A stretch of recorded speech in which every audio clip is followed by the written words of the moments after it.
राधे राधे दोस्तों, कैसे हैं आप सब। मेरे चैनल पर आपका स्वागत है। मैं फिर से हाजिर हूं एक नई वीडियो के साथ। आशा करती हूं आपको मेरी वीडियो पसंद आएगी। अगर आप मेरे चैनल पर नए हैं तो प्लीज़ मेरे चैनल को बेल आइकन के साथ सब्सक्राइब ज़रूर कर दीजिए। श्री गणेशाय नमः। एक बार शीतला माता ने सोचा कि चलो आज देखूं कि धरती पर मेरी पूजा कौन करता है, कौन मुझे मानता है। यही सोचकर शीतला माता धरती पर राजस्थान के डुंगरी गांव में आई और देखा कि इस गांव में मेरा मंदिर नहीं है और ना ही मेरी पूजा होती है। माता शीतला गांव की गलियों में घूम रही थी। तभी एक मकान के ऊपर से किसी ने चावल का उबला हुआ मांड नीचे फेंका। वह उबलता पानी शीतला माता के ऊपर गिरा, जिससे शीतला माता के शरीर में फफोले पड़ गए। शीतला माता के पूरे शरीर में जलन होने लगी। शीतला माता गांव में इधर उधर भाग भाग के चिल्लाने लगी, अरे मैं जल गई, मेरा शरीर तप रहा है, कोई मेरी सहायता करो। लेकिन उस गांव में किसी ने शीतला माता की सहायता नहीं की। वहीं अपने घर के बाहर एक कुम्हारिन महिला बैठी थी।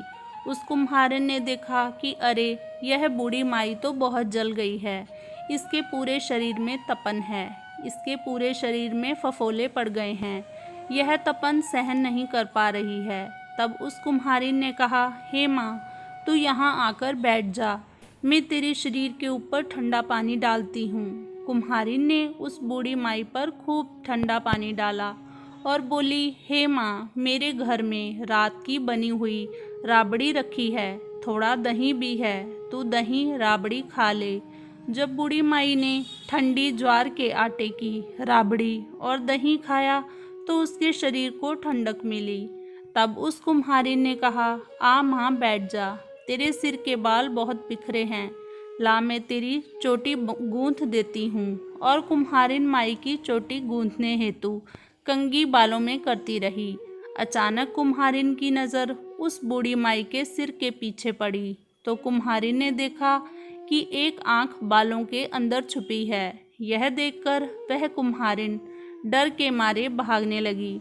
तभी उस बूढ़ी माई ने कहा, रुक जा बेटी, तू डर मत, मैं कोई भूत प्रेत नहीं हूँ, मैं शीतला देवी हूँ। मैं तो इस धरती पर देखने आई थी कि मुझे कौन मानता है, कौन मेरी पूजा करता है। इतना कहकर माता चार भुजा वाली, हीरे जवाहरात के आभूषण पहने, सिर पर स्वर्ण मुकुट धारण किए, अपने असली रूप में प्रकट हो गई। माता के दर्शन कर कुम्हारिन सोचने लगी कि अब मैं गरीब इन माता को कहाँ बिठाऊं। तब माता बोली, हे बेटी, तुम किस सोच में पड़ गई। तब उस कुम्हारिन ने हाथ जोड़कर आंखों में आंसू बहते हुए कहा, हे माँ, मेरे घर में तो चारों तरफ दरिद्रता बिखरी हुई है, मैं आपको कहाँ बिठाऊं। मेरे घर में ना तो चौकी है, ना बैठने का आसन है। तब शीतला माता ने प्रसन्न होकर उस कुम्हारिन के घर पर खड़े हुए गधे पर बैठकर एक हाथ में झाड़ू, दूसरे में डलिया लेकर उस कुम्हारिन के घर की दरिद्रता को झाड़कर डलिया में भरकर फेंक दिया और उस कुम्हारिन से कहा, हे बेटी, मैं तेरी सच्ची भक्ति से प्रसन्न हूँ, अब तुझे जो भी चाहिए मुझसे वरदान मांग ले।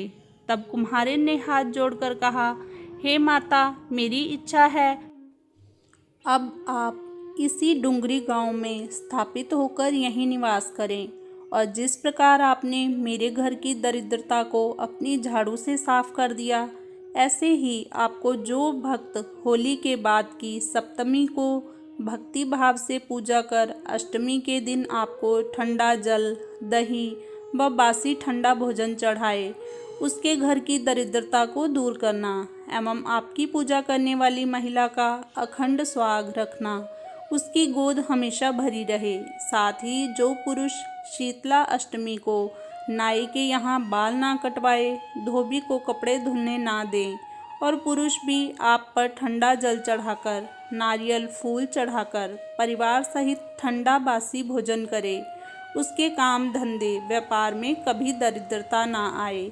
तब माता बोली, तथास्तु, हे बेटी, जो तूने वरदान मांगे हैं मैं सब तुझे देती हूँ। हे बेटी, तुझे आशीर्वाद देती हूँ कि मेरी पूजा का मुख्य अधिकार इस धरती पर सिर्फ कुम्हार जाति का ही होगा। तभी उसी दिन डुंगरी गांव में शीतला माता स्थापित हो गईं और उस गांव का नाम हो गया शील की डुंगरी। शील की डुंगरी भारत का एकमात्र मुख्य मंदिर है। शीतला सप्तमी के दिन यहाँ बहुत विशाल मेला लगता है। शीतला माता की जय हो।